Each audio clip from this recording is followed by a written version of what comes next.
Vamos dar continuidade. Eu gostaria de retomar um pouco essa questão do mecanicismo, porque por que nós programamos esse encontro de coordenadores agora, né, já no final, quase final do ano.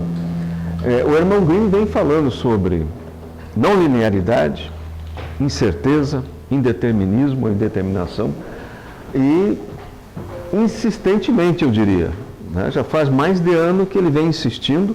Ele começa falando lá atrás, alguns anos atrás, ele traz o conceito de transdisciplinaridade, complexidade e vai montando esse quadro para nós chegarmos, quem sabe, nesse desfecho. Que é um desfecho, evidentemente, provisório, não é um fim, mas para nós compreendermos a natureza da natureza, uma nova compreensão da natureza, que não é mecanicista, é não linear. Mas para compreender isso, eram necessários todos esses conceitos, esse arcabouço conceitual que ele trouxe nesses últimos anos. Então veja, eu costumo sempre dizer datado, né? Mas eu sempre digo aos alunos o seguinte, todos nós somos mecanicistas, mas a grande maioria de nós não sabe que é mecanicista. Por quê? Porque a gente reencarna num contexto, numa esfera cultural, onde o mecanicismo é a tônica. Quer dizer, a lógica e a axiológica do funcionamento do nosso sistema cultural é mecanicista. Nós herdamos isso lá do século XVII, basicamente com Descartes, depois reforçado por Newton, e aquele sistema todo, aquela visão do mundo, aquela cosmovisão, se incorporou e formou essa esfera cultural, está até hoje impregnada, por assim dizer, na nossa forma de ver o mundo. Então, o óculos que nós recebemos quando reencarnamos, que é como nós vamos fazer a leitura do mundo e, posteriormente, a leitura da palavra, está condicionado por esses paradigmas, os paradigmas do mecanicismo. E como o irmão Mário falou, o básico, né, o paradigma mecanicista, ele está assentado de uma forma simples, numa visão de um mundo máquina. O mundo como uma máquina, como se for um relógio. Então, se você quiser conhecer a realidade ou a máquina, basta desmontá-la.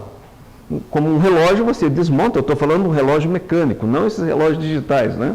Um relógio mecânico. Eu decomponho o relógio nas suas partes constitutivas, analiso parte por parte, e aí, supostamente, eu vou compreender o funcionamento do todo. Basicamente, essa é a visão mecanicista. E nós somos assim, nós pensamos assim, existimos assim, interagimos dessa forma. Quem trabalha em sala de aula, no magistério, percebe muito bem esse expectativismo dos alunos. Os alunos têm uma expectativa de que você vai trazer um conteúdo que será acumulado na forma, como diz o Paulo Freire, uma educação bancária, onde você vai trazendo pacotes, e esses pacotes vão sendo empilhados, por assim dizer, e quando chega um determinado período, um final de bimestre, para fazer a avaliação, você escolhe quais os pacotes que serão colocados à prova, né? E por isso que os alunos costumam perguntar nas vésperas de provas: professor, o que vai cair na prova? Quer saber quais os pacotes que ele deve estudar. E qual é a expectativa dele? A expectativa dele é que ele faça um estudo que permita que ele repita aquilo que o professor quer ouvir. Por quê? Porque o que o professor disse e o que está nos livros já é, em si, uma verdade estabelecida.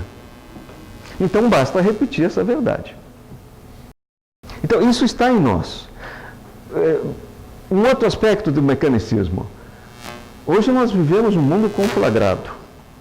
Guerras, tivemos 2 grandes guerras no século XX, e não estamos livres de uma terceira guerra. Não estamos livres. Por quê? Porque o pensamento dialético, que é um método do mecanicismo, ainda é a nossa forma de agir e interagir. O dialético, em síntese, diz o seguinte: A não pode ser o seu contrário. Uma coisa não pode ser o seu contrário. Ou é uma coisa, ou é outra. Como é que diz o povo? Uma coisa é uma coisa, outra coisa é outra coisa. Não pode ser as duas coisas, não podem ser a mesma coisa. Então, trazendo para o nosso cotidiano, se eu tenho uma concepção de verdade e você pensa diferente, um dos dois necessariamente tem que estar errado. Como eu acho que eu estou certo, então, consequentemente, você está errado. Né? E se eu tenho concepção de verdade no sentido absoluto, tudo que eu fizer se justifica. Eu tenho a verdade. Tudo que eu fizer está dentro do campo da verdade. Aliás, isso conduziu, por exemplo, os regimes totalitários do século XX. A moral revolucionária, por exemplo, do sistema soviético, dizia exatamente isso. O próprio Leon Trotsky, que foi depois banido por Stalin, ele escreveu um livro sobre isso, Moral e Revolução. Se eu tenho a verdade, tudo que eu fizer se justifica. Então nós podemos promover genocídios, extermínios em massa, prisões, campos de concentração, porque tudo se justifica porque eu tenho a verdade. E isso está ainda muito forte entre nós. Por quê? Porque se eu tenho uma concepção do mundo máquina, e se essa máquina é passível de ser decomposta nas suas partes constitutivas, e eu parto do pressuposto que cada parte tem uma existência em si mesma, tem uma verdade encerrada em cada uma das partes, basta eu decifrar cada parte que eu alcancei a verdade. E se eu alcancei a verdade, eu tenho por trás dessa concepção um pressuposto básico. A verdade está fora do sujeito. A verdade está fora de mim. Ela está lá, está nas coisas. Eu preciso do método correto, adequado para decifrar essa verdade. E o método cartesiano é exatamente isso. Ele começa com a dúvida.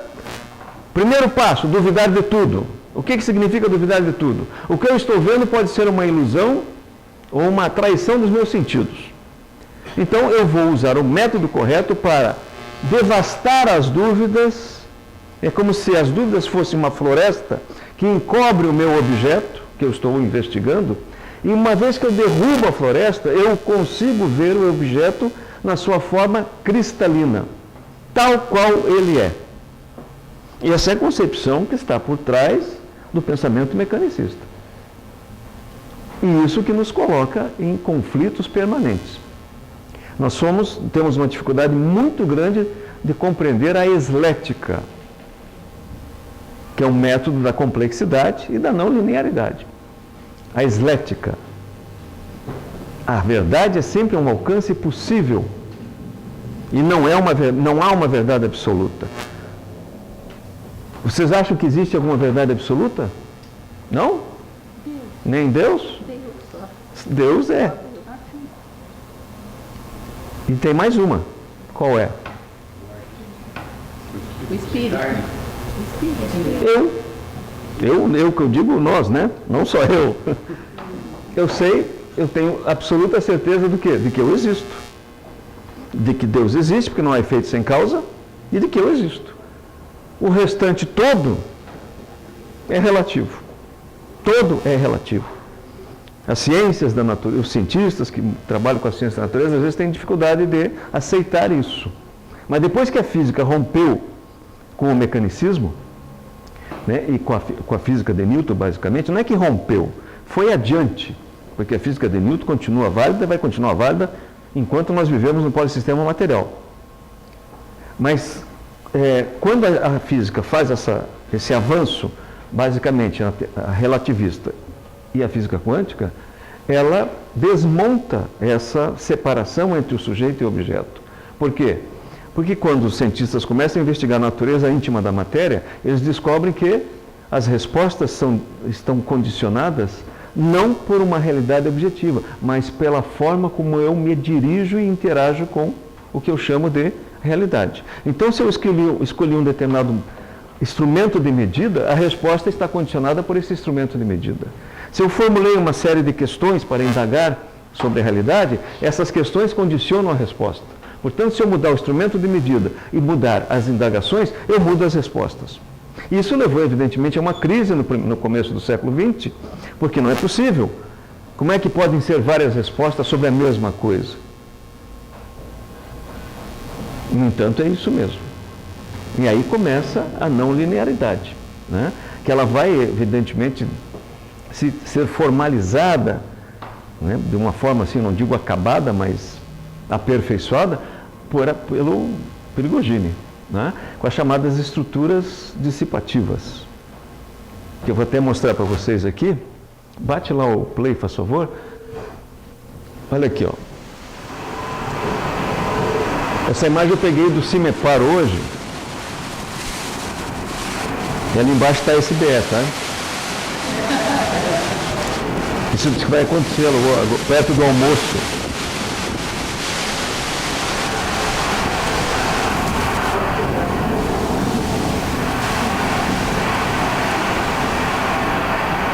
Esse é um tornado, todo mundo conhece, né? Itamar, por favor, passa o outro e dá um pause. Isso, pode dar um pause aí. Isso. Então veja, qual é a forma dele? É uma forma cônica, né? Ele se mantém assim durante um certo tempo e se movimenta para lá e para cá, anda, né? Onde ele passa, não fica pedra sobre pedra, literalmente. O que é que mantém essa forma cônica? Um fluxo permanente de energia e matéria. Isso é, por excelência, a chamada estrutura dissipativa. Ou seja, o que mantém a estabilidade desse fenômeno natural chamado tornado é um movimento permanente, um fluxo permanente de energia e matéria. Se cessar o vento que carrega energia e, portanto, cessar a matéria que alimenta o furacão, o tornado, ele deixa de existir. Então, isso é um processo absolutamente não linear e indeterminado, porque ninguém pode dizer agora ele vai estar aqui, agora ele vai estar ali, ele vai durar tanto tempo. Nós não temos condições a meteorologia não tem condições de fazer essas previsões com absoluta precisão. Se nós trouxermos isso para as nossas vidas,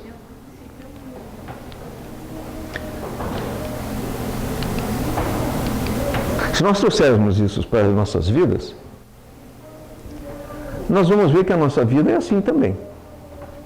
Nossa vida é um tornado permanente.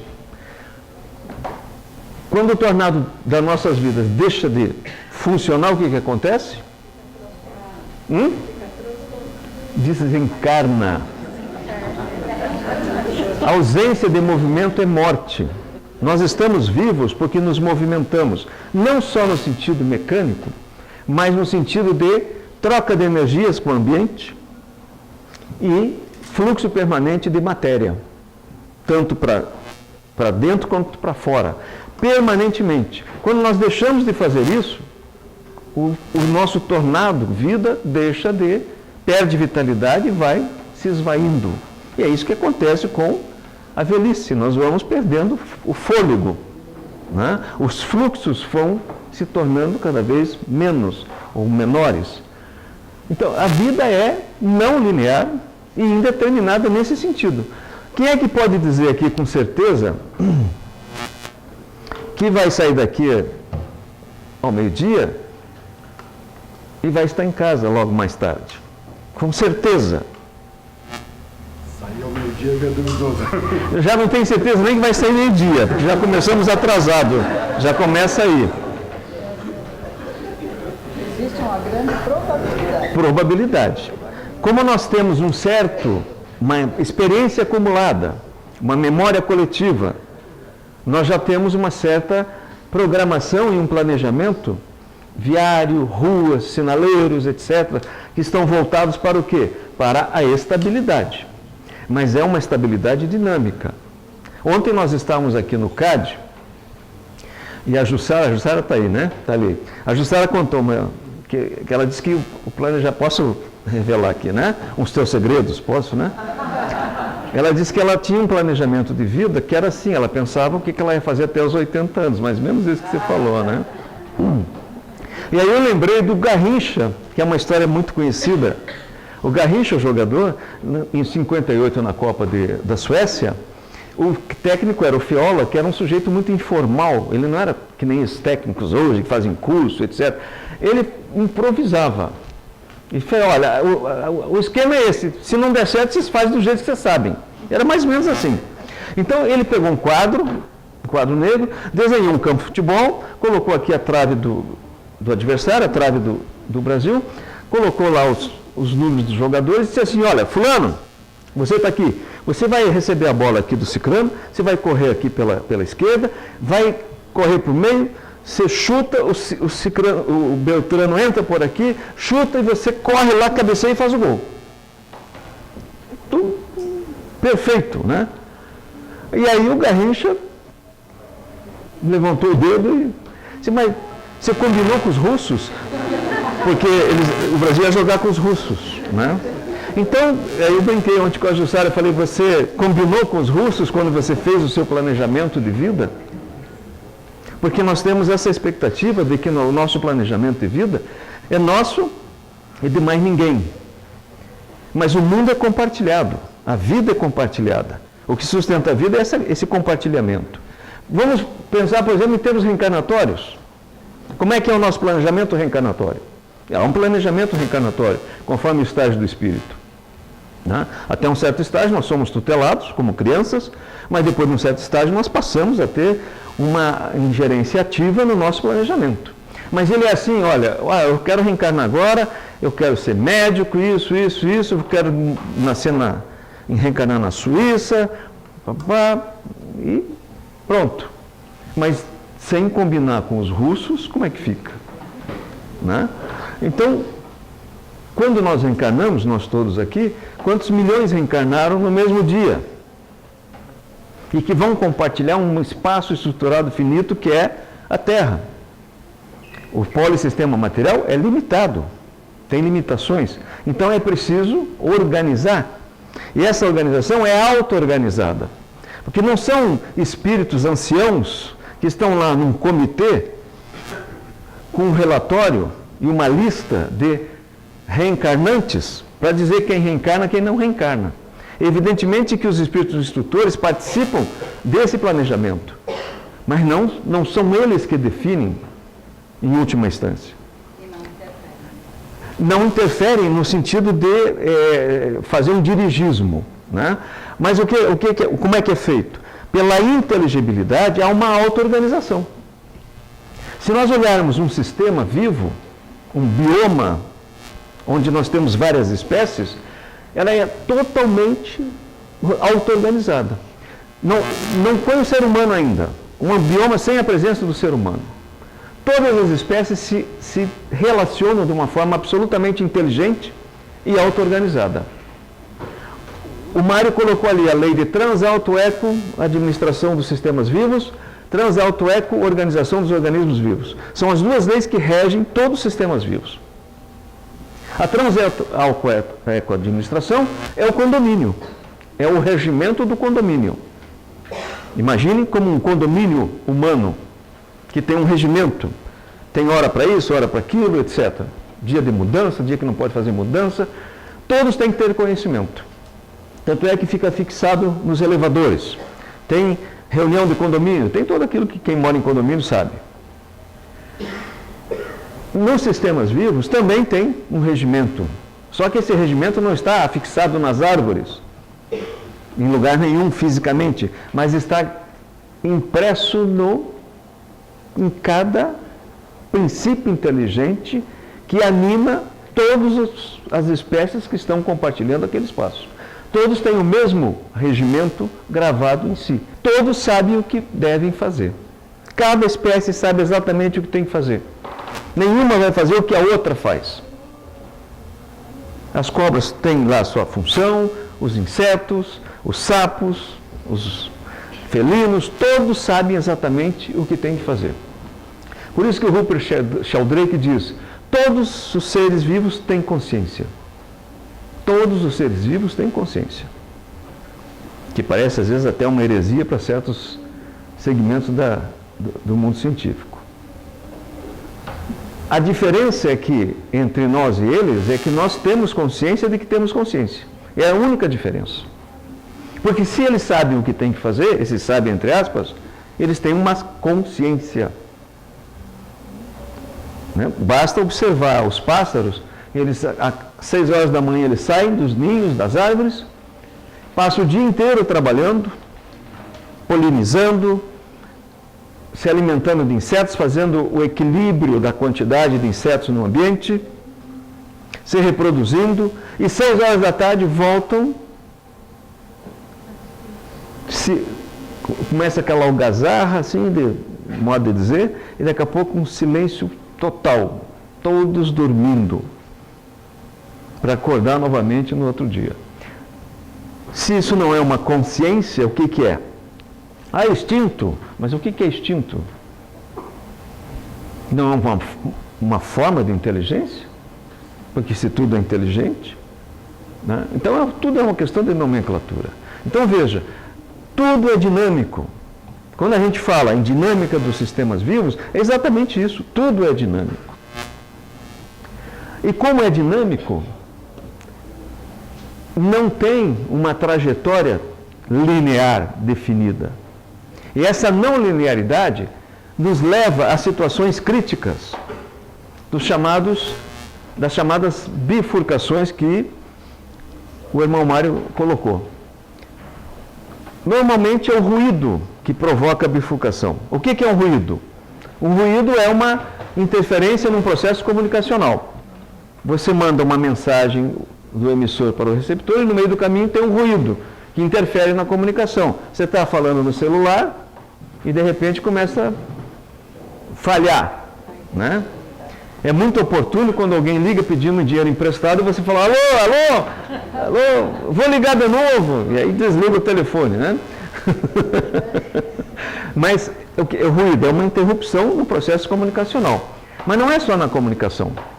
Na teoria da comunicação, lá do Shannon, o ruído foi colocado nesses termos. Mas no nosso processo existencial, nós estamos eivados de ruídos, né?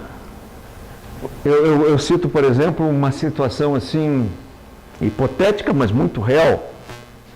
Uma pessoa que tem uma vida atribulada, não tem tempo para nada, trabalha de sol a sol ou de sol à noite, não tem tempo para ver a família, de fazer a refeição com os filhos, de frequentar a escola nos dias de eventos na escola,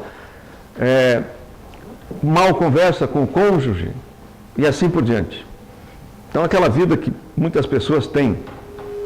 Aí, um certo dia, indo para o trabalho, sempre correndo, ele se acidenta no meio do caminho. Um sujeito atravessa o sinal vermelho e ele bate o carro e, como é um acidente grave, ele fica imobilizado, vai ter que ficar imobilizado durante algum tempo. Nesse período de imobilidade, lá no hospital, ele começa a receber as visitas, principalmente da família, dos filhos, da esposa ou do esposo, e percebe que ele olha para os filhos e pensa assim, mas puxa, como ele cresceu, eu não tinha percebido. Aí na conversa ali, o pessoal conversando, começam a citar situações acontecidas, por exemplo, lembra o aniversário que houve lá na escola e tal, e ele pensa, mas eu não estava lá, eu não participei.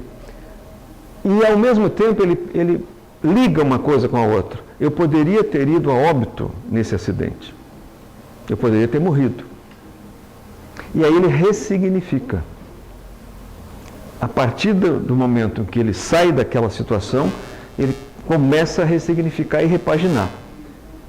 Daqui de hoje em diante eu vou almoçar em casa, vou chegar mais cedo, vou participar mais dos eventos da família, dos filhos e assim por diante. Então, o ruído que desorganizou a ordem anterior gerou uma bifurcação. Ele teve a oportunidade de se reposicionar e passa a ter uma nova qualidade de vida, né? Então, o ruído é sempre fator de uma nova ordem. Ele faz uma desordem momentânea, mas a ordem nasce da desordem. O contrário não é verdadeiro. Desordem não nasce da ordem. Ordem não gera desordem, mas desordem gera ordem. Parece um absurdo, não é? Imaginem todos os dias, quando vocês acordaram hoje, arrumaram as camas. Penso eu, né? Foram para o banheiro fazer a higiene pessoal, desorganizaram o banheiro, molhou, etc. Aí passou um rodo, limpou tudo, foi para a cozinha, desorganiza a cozinha para fazer o café de jejum. Tudo para o quê? Para se organizar. Então é uma desordem que está ajudando a formar uma ordem. Quando volta no final do dia, tudo novamente. Desarruma o quarto para poder repousar, para reorganizar o organismo, o corpo. E assim sucessivamente. Então esse fluxo de ordem, desordem, complexidade, é permanente. Ordem, desordem, complexidade. Então nossa vida é um tornado permanente de ordem, desordem, complexidade. O que é a complexidade no final das contas? Ou organização. Ordem, desordem, organização ou complexidade. O que é isso? Ordem e desordem é fácil de entender. Eu desorganizo o quarto para me organizar. Eu desorganizo a cozinha para repor as energias, me reorganizar. E aí, o terceiro elemento é organização, complexidade. O que é isso? O sistema nunca volta igual. Nunca volta igual. Você, amanhã é maior do que hoje. Porque toda essa experiência existencial em face dos desafios do movimento permanente fazem com que você cresça a título de experiência. Então, amanhã eu sempre, por exemplo, todos nós vamos sair daqui ao meio-dia e pouco, maiores do que entramos. Maiores, espero, né? Maiores do que entramos. Hein? Nós tivemos, por exemplo, quer ver um ruído? Nós começamos um pouco atrasados. Né? Nossa programação era para as 10h15 fazer o lanche e dividir em grupos, 5 grupos. Como a adesão foi maior do que nós esperávamos, inviabilizou. E iria inviabilizar, porque ficariam grupos muito grandes para trabalhar em 20 minutos. Nós íamos distribuir 5 temas, os princípios básicos da doutrina, e voltar aqui para fazer um debate. Mas o atraso, que foi um ruído, né, porque o despertador do Mário não funcionou,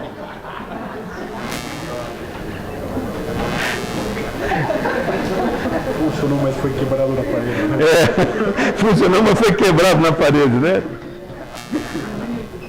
Nós ressignificamos, conversamos rapidamente, olha, vamos fazer as 2 apresentações, fazemos o lanche e aí fazemos um debate aberto, que talvez seja mais produtivo do que afunilar num grupo com 20 pessoas, 15 pessoas, falar rapidamente. Bifurcação. Entre o lanche e o grupo, ficamos com o lanche. Isso. Para os que não ouviram, o Oswaldo está dizendo que a bifurcação foi essa. Entre o lanche e o grupo, ficamos com o lanche. E, finalmente, eu gostaria... Diga. Tenho certeza, a gente já não sabe se vai ter lanche. Ah, sim. Então, veja, outro conceito interessante para nós compreendermos não linearidade e indeterminação são os atratores.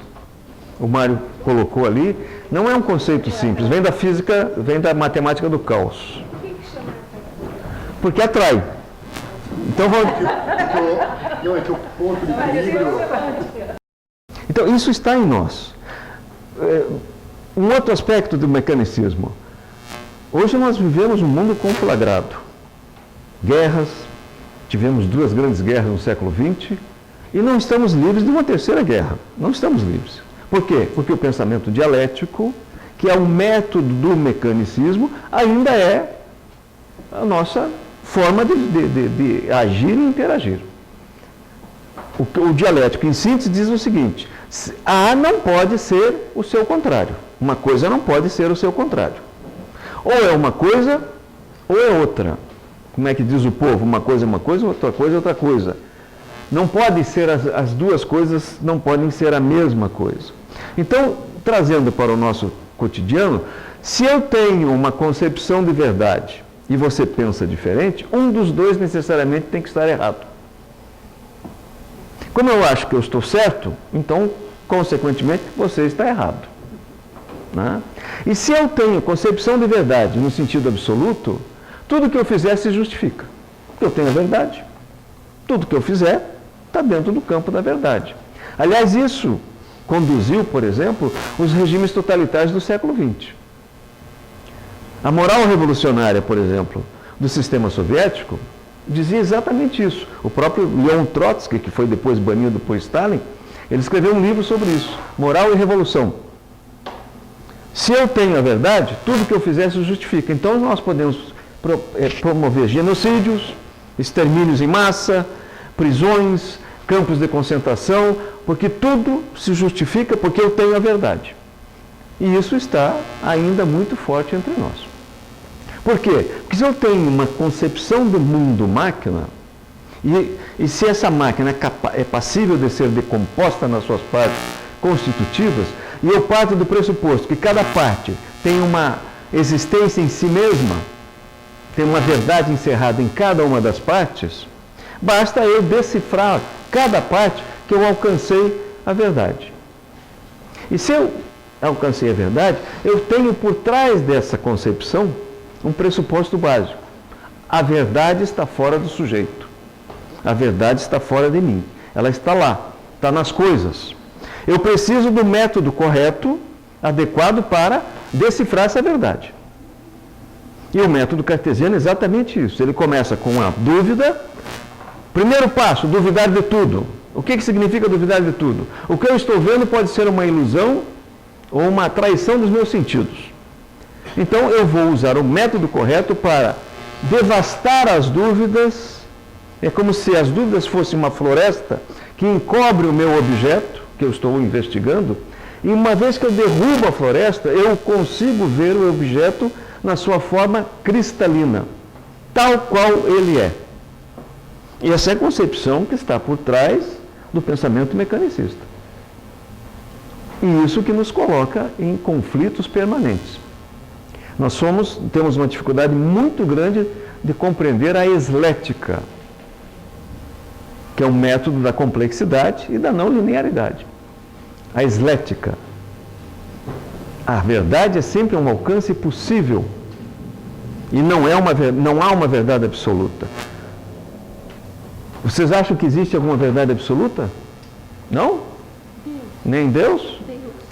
Deus é. E tem mais uma. Qual é? O Espírito. Eu que eu digo nós, né? Não só eu. Eu sei, eu tenho absoluta certeza do quê? De que eu existo. De que Deus existe, porque não há efeito sem causa, e de que eu existo. O restante todo é relativo. Todo é relativo. As ciências da natureza, os cientistas que trabalham com a ciência da natureza, às vezes têm dificuldade de aceitar isso. Mas depois que a física rompeu com o mecanicismo, né, e com a física de Newton, basicamente, não é que rompeu, foi adiante, porque a física de Newton continua válida e vai continuar válida enquanto nós vivemos no polissistema material. Mas, quando a física faz esse avanço, basicamente a relativista e a física quântica, ela desmonta essa separação entre o sujeito e o objeto. Por quê? Porque quando os cientistas começam a investigar a natureza íntima da matéria, eles descobrem que as respostas estão condicionadas não por uma realidade objetiva, mas pela forma como eu me dirijo e interajo com o que eu chamo de realidade. Então, se eu escolhi um determinado instrumento de medida, a resposta está condicionada por esse instrumento de medida. Se eu formulei uma série de questões para indagar sobre a realidade, essas questões condicionam a resposta. Portanto, se eu mudar o instrumento de medida e mudar as indagações, eu mudo as respostas. Isso levou, evidentemente, a uma crise no começo do século XX, porque não é possível. Como é que podem ser várias respostas sobre a mesma coisa? No entanto, é isso mesmo. E aí começa a não linearidade. né? Que ela vai, evidentemente, ser formalizada, né? De uma forma assim, não digo acabada, mas aperfeiçoada, pelo Prigogine, né? Com as chamadas estruturas dissipativas. Que eu vou até mostrar para vocês aqui. Bate lá o play, faz favor. Olha aqui, ó. Essa imagem eu peguei do CIMEPAR hoje. E ali embaixo está a SBS, sabe? Isso diz que vai acontecer logo, perto do almoço.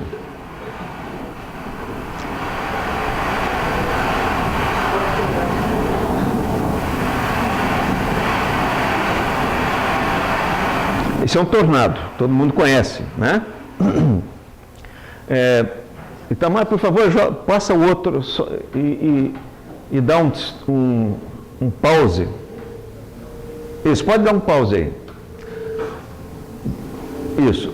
Então veja, qual é a forma dele? É uma forma cônica, né? Ele se mantém assim durante um certo tempo e se movimenta para lá e para cá, anda, né? Onde ele passa, não fica pedra sobre pedra, literalmente. O que é que mantém essa forma cônica? Um fluxo permanente de energia e matéria. Isso é, por excelência, a chamada estrutura dissipativa. Ou seja, o que mantém a estabilidade desse fenômeno natural chamado tornado é um movimento permanente, um fluxo permanente de energia e matéria. Se cessar o vento que carrega energia e, portanto, cessar a matéria que alimenta o furacão, o tornado, ele deixa de existir. Então, isso é um processo absolutamente não linear e indeterminado, porque ninguém pode dizer agora ele vai estar aqui, agora ele vai estar ali, ele vai durar tanto tempo. Nós não temos condições a meteorologia não tem condições de fazer essas previsões com absoluta precisão. Se nós trouxermos isso para as nossas vidas,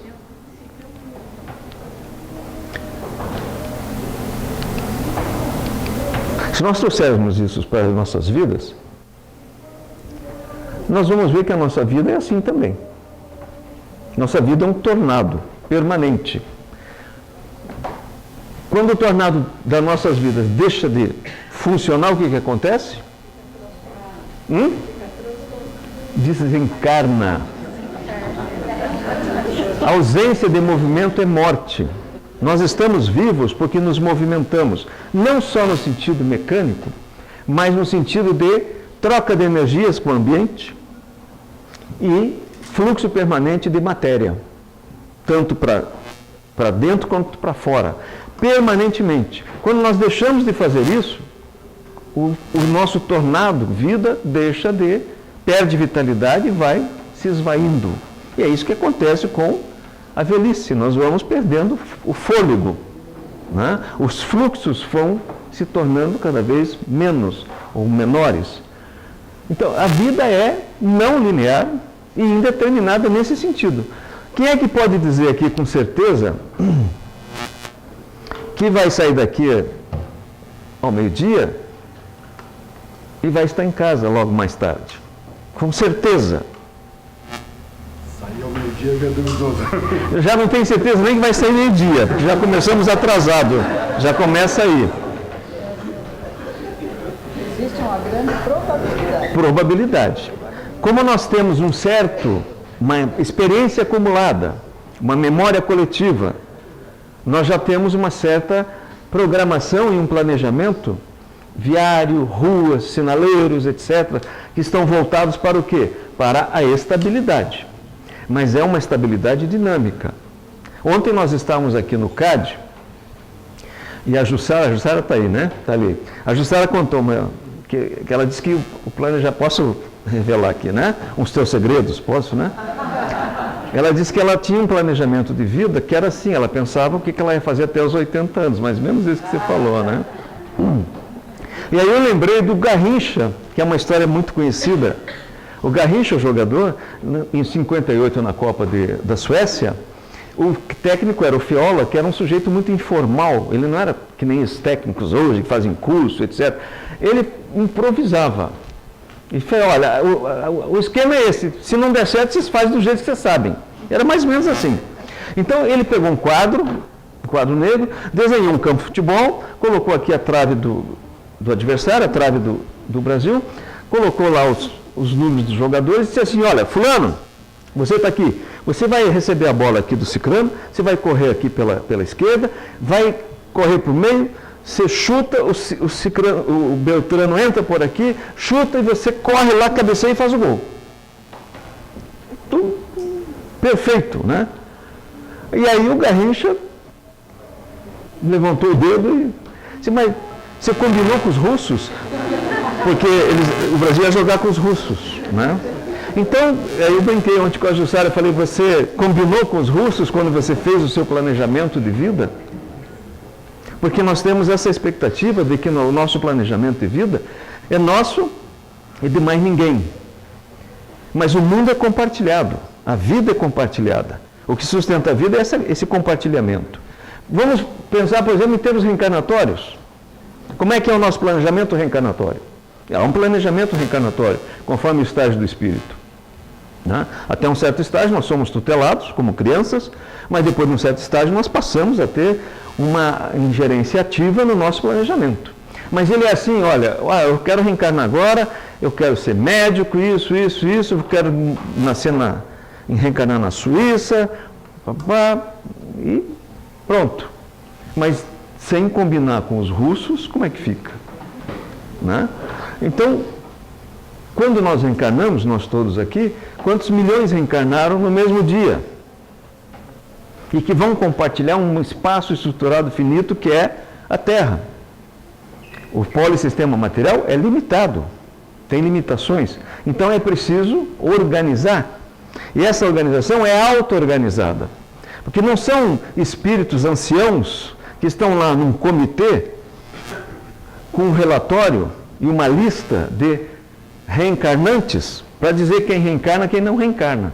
Evidentemente que os espíritos instrutores participam desse planejamento, mas não são eles que definem em última instância.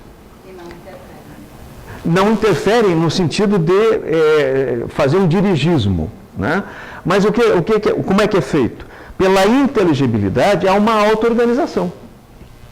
Se nós olharmos um sistema vivo, um bioma, onde nós temos várias espécies, ela é totalmente auto-organizada. Não foi o ser humano ainda. Um bioma sem a presença do ser humano. Todas as espécies se relacionam de uma forma absolutamente inteligente e auto-organizada. O Mário colocou ali a lei de Transalto-Eco, administração dos sistemas vivos, Transalto-Eco, organização dos organismos vivos. São as duas leis que regem todos os sistemas vivos. A Transalto-Eco administração é o condomínio, é o regimento do condomínio. Imaginem como um condomínio humano, que tem um regimento, tem hora para isso, hora para aquilo, etc. Dia de mudança, dia que não pode fazer mudança, todos têm que ter conhecimento. Tanto é que fica fixado nos elevadores. Tem reunião de condomínio, tem tudo aquilo que quem mora em condomínio sabe.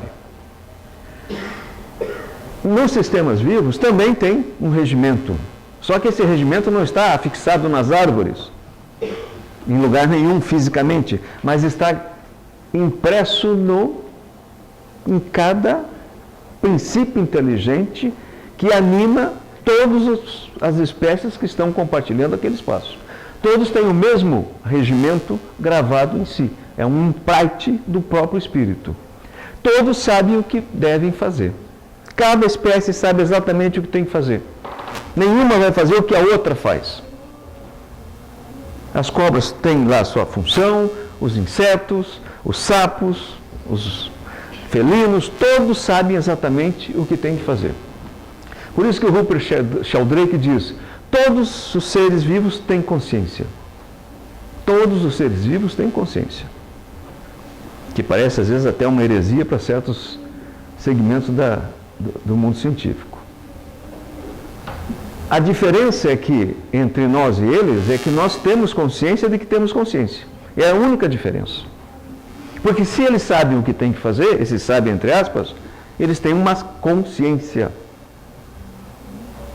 Né? Basta observar os pássaros, eles, às 6 horas da manhã eles saem dos ninhos, das árvores, passam o dia inteiro trabalhando, polinizando, se alimentando de insetos, fazendo o equilíbrio da quantidade de insetos no ambiente, se reproduzindo, e 6 horas da tarde voltam,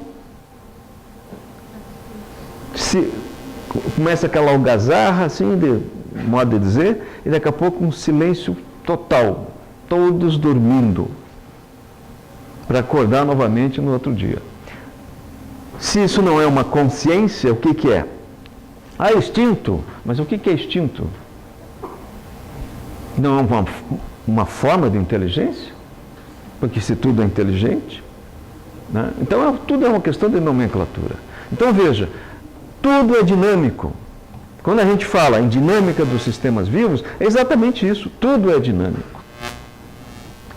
E como é dinâmico, não tem uma trajetória linear definida. E essa não linearidade nos leva a situações críticas das chamadas bifurcações que o irmão Mário colocou. Normalmente é o ruído que provoca a bifurcação. O que é um ruído? Um ruído é uma interferência num processo comunicacional. Você manda uma mensagem do emissor para o receptor e no meio do caminho tem um ruído que interfere na comunicação. Você está falando no celular e de repente começa a falhar, né? É muito oportuno quando alguém liga pedindo dinheiro emprestado e você fala, alô, alô, alô, vou ligar de novo, e aí desliga o telefone, né? Mas o ruído é uma interrupção no processo comunicacional. Mas não é só na comunicação. Na teoria da comunicação, lá do Shannon, o ruído foi colocado nesses termos. Mas no nosso processo existencial, nós estamos eivados de ruídos. Né? Eu cito, por exemplo, uma situação assim, hipotética, mas muito real. Uma pessoa que tem uma vida atribulada, não tem tempo para nada, trabalha de sol a sol ou de sol à noite, não tem tempo para ver a família, de fazer a refeição com os filhos, de frequentar a escola nos dias de eventos na escola, mal conversa com o cônjuge e assim por diante. Então aquela vida que muitas pessoas têm. Aí um certo dia, indo para o trabalho, sempre correndo, ele se acidenta no meio do caminho. Um sujeito atravessa o sinal vermelho e ele bate o carro e, como é um acidente grave, ele fica imobilizado, vai ter que ficar imobilizado durante algum tempo. Nesse período de imobilidade, lá no hospital, ele começa a receber as visitas, principalmente da família, dos filhos, da esposa ou do esposo, e percebe que ele olha para os filhos e pensa assim, mas puxa, como ele cresceu, eu não tinha percebido. Aí na conversa ali, o pessoal conversando, começam a citar situações acontecidas, por exemplo, lembra o aniversário que houve lá na escola e tal, e ele pensa, mas eu não estava lá, eu não participei. E ao mesmo tempo ele liga uma coisa com a outra. Eu poderia ter ido a óbito nesse acidente. Eu poderia ter morrido. E aí ele ressignifica. A partir do momento em que ele sai daquela situação, ele começa a ressignificar e repaginar. Daqui de hoje em diante eu vou almoçar em casa, vou chegar mais cedo, vou participar mais dos eventos da família, dos filhos e assim por diante. Então, o ruído que desorganizou a ordem anterior gerou uma bifurcação. Ele teve a oportunidade de se reposicionar e passa a ter uma nova qualidade de vida, né? Então, o ruído é sempre fator de uma nova ordem. Ele faz uma desordem momentânea, mas a ordem nasce da desordem. O contrário não é verdadeiro. Desordem não nasce da ordem. Ordem não gera desordem, mas desordem gera ordem. Parece um absurdo, não é? Imaginem todos os dias, quando vocês acordaram hoje, arrumaram as camas. Penso eu, né?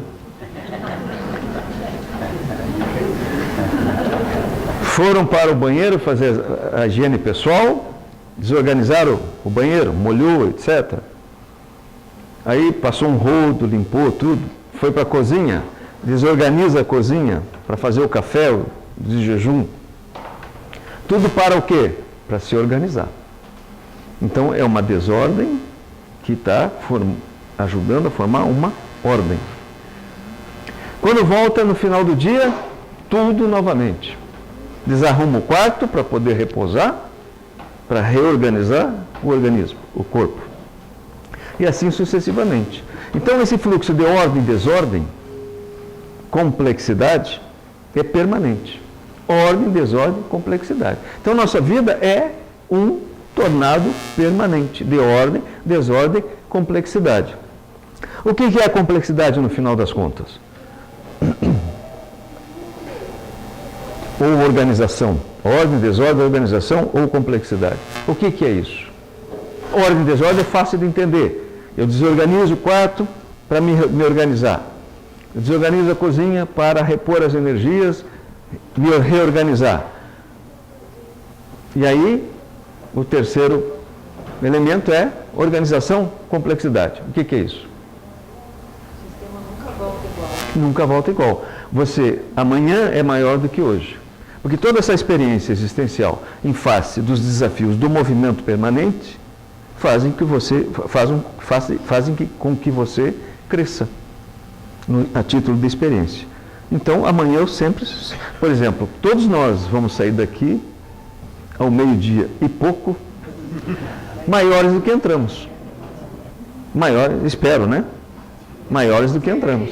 Outro conceito interessante para nós compreendermos não linearidade e indeterminação são os atratores. O Mário colocou ali, não é um conceito simples, vem da física, vem da matemática do caos. Porque atrai. Só mais um exemplo. Pega, por exemplo, as barricadas de Paris em 68. Acontecia praticamente em todo o mundo chamado livre, movimentos, inclusive aqui, que ainda estava sob regime militar, jovens de uma faixa etária, que reencarnaram nos anos 50, a partir da Segunda Guerra, estão nas universidades e vão para as ruas, aqui no Brasil, nos Estados Unidos, na Inglaterra, na França, na Alemanha, em tudo. Em maio de 68 tem as famosas barricadas, que ficou mais conhecido. Né? Os estudantes fizeram barricadas, fecharam Paris. Não se sabia claramente o que estava por trás.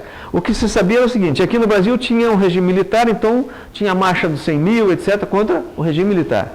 Nos Estados Unidos, guerra do Vietnã e luta pelos direitos civis. Aí tem a famosa confronto lá na Universidade de Kent, onde 2 ou 3 estudantes foram mortos, né? Nos Estados Unidos, atiraram contra os estudantes. Na França, a greve dos estudantes junto com os sindicatos. Até que o Daniel Benedict, que era um dos líderes, que lá tinha líder, que era franco-alemão, ele estudava na Sorbonne, inclusive foi aluno do Fernando Henrique Cardoso, quando o Fernando Henrique Cardoso foi caçado aqui e foi lecionar lá. Ele sobe lá num lugar para fazer um discurso e ele encerra o discurso dizendo o quê? Uma frase emblemática. Proibido proibir? Proibido proibir. Quando ele disse proibido proibir, ele deu um nome ao atrator. É como se todos ouvissem aquela frase e dissessem assim: era isso que eu estava pensando, mas não sabia dizer. Era isso que eu estava sentindo, mas não conseguia verbalizar. O proibido proibir era: o sistema que nós herdamos dos nossos pais não nos serve mais. Porque a geração do pós-guerra, mas o modo de vida ainda era pré-guerra. Ainda era dos anos 20, dos anos 10, da chamada geração silenciosa. Né? A geração do baby boomer, que é essa explosão demográfica no pós-guerra, queria outras coisas. Por isso que nos anos 60 nós temos os grandes movimentos de revolução comportamental. Um dos ícones desse movimento foi o Festival de Woodstock, que fez 50 anos agora, né? Que foi que 500 mil jovens vão lá para uma fazenda próxima a Nova York e passam lá 3 ou 4 dias ouvindo rock, sem nenhum incidente grave, uma coisa impressionante, né? Eles esperavam 50 mil pessoas, apareceram 500 mil. Tiveram que abrir, derrubaram as cercas, tudo, acabaram cobrando, deu prejuízo. Depois eles só recuperaram o investimento com o filme que lançaram a nível internacional, o filme registrando. Mas é um evento, né, que é emblemático. E mais de 68 é a mesma coisa. Então são atratores que provocam essas grandes transformações, né? Esse tornado, ele se movimenta em face de atratores. Então, nossa vida, quer dizer, a SBE é um atrator. É isso que eu ia dizer. Nós estamos aqui porque a SBE é um atrator. É um atrator. Essa mentalidade aqui vai ter consequências. É. E vai desestruturar para reestruturar. Alguns caem fora, outros permanecem. Isso. Mas eles têm que se reestruturar. Nós estamos passando por uma renovação, como tudo. E agora, só para encerrar mesmo, o planeta Terra já teve 8 ou 9 grandes extinções. A última foi há 65 milhões de anos atrás, que desapareceram os dinossauros. Mas em cada uma dessas grandes extinções, pelo menos de 60% a 90% das espécies que existiam na época desapareceram. Foram extintas. Mas novas espécies vieram no seu lugar. Quando os dinossauros desapareceram, permaneceram os pequenos animais, os roedores principalmente, e os insetos. E que deram origem a nós, né? Eu até brinco que nós temos até um governador, ratinho, né?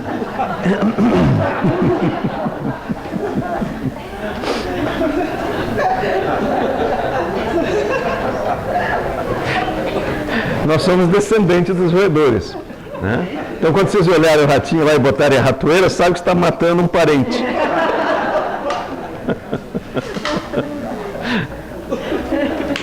Dali os lêmures, depois os símios e assim até chegar.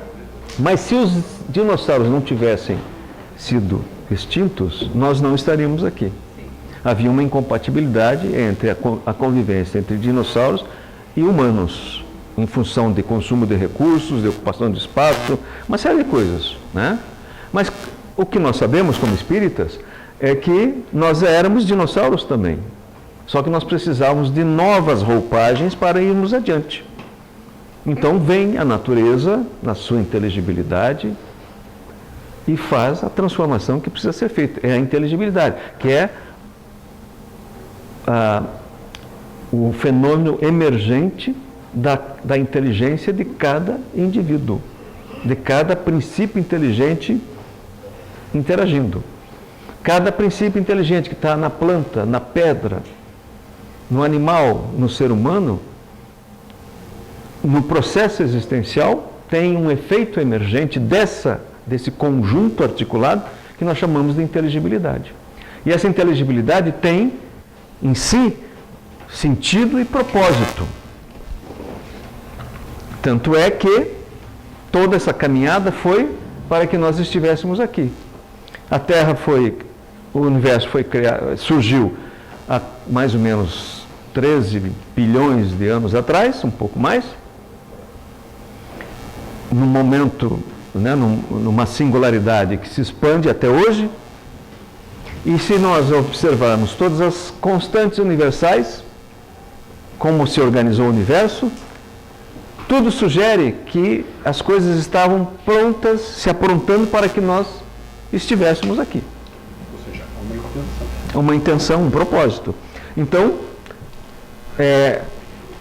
isso chama princípio antrópico do universo. Né? Tem algumas variáveis, mas basicamente é isso. Todas as constantes universais são milimetricamente estabelecidas pela inteligibilidade, relação entre massa de próton, elétron, relação, a taxa de expansão do universo, a relação entre o campo eletromagnético e o campo gravitacional também é uma constante. Todas essas constantes são milimetricamente estabelecidas. Se mudar 1 bilionésimo de milímetro, o universo entra em colapso. Se mudar 1 bilionésimo entre a massa do próton e do elétron, o átomo não se forma. Então alguém mediu direitinho, pesou, essa é a medida. Quem é esse alguém? Nós, com o princípio inteligente. Nós não ficamos inteligentes só quando alcançamos o Homo sapiens. A inteligência faz parte da vida, é inerente à vida, aos sistemas vivos ao princípio inteligente. Né? O que nós fazemos é exercitar essa inteligência e crescemos do quê? De experiência e memória. Eu penso, não sei os psicólogos aqui, que inteligência não se desenvolve. Inteligência se exercita. Assim como mediunidade não se desenvolve. Mediunidade se exercita. Aquilo que é do espírito é dele. Como eu sou uma totalidade, desde o princípio da criação, quando eu fui criado eu já era uma totalidade, o meu exercício existencial, através do processo encarnatório e outros desafios posteriores, revelam aquilo que eu já sou, pela experiência existencial. Por isso que a gente fala autoconhecimento. Qual é a grande busca nossa? O autoconhecimento, porque todas as respostas já estão em nós. E graças a Deus o mundo é não linear e indeterminado, porque se fosse linear e indeterminado, nós não teríamos livre-arbítrio. E sem o livre-arbítrio nós não evoluiríamos. E agora, para finalizar, vamos para o café. Só um minutinho. Olha aqui, ó. Esse é o físico. Quem é que pode traduzir? Valdo? Ele é russo, mas se naturalizou belga, né? É o Elia Prigogine. Ele ganhou o prêmio Nobel em 77, né, Raul? Por essa contribuição para a ciência, as chamadas estruturas dissipativas, que estão sempre afastadas do equilíbrio. Só a vida afastada do equilíbrio. A gente pensa em equilíbrio estático? Não, equilíbrio dinâmico. Oi? Ó, são 10h57, 11 horas. 11h15, voltamos para cá? Aí temos 45 minutos para...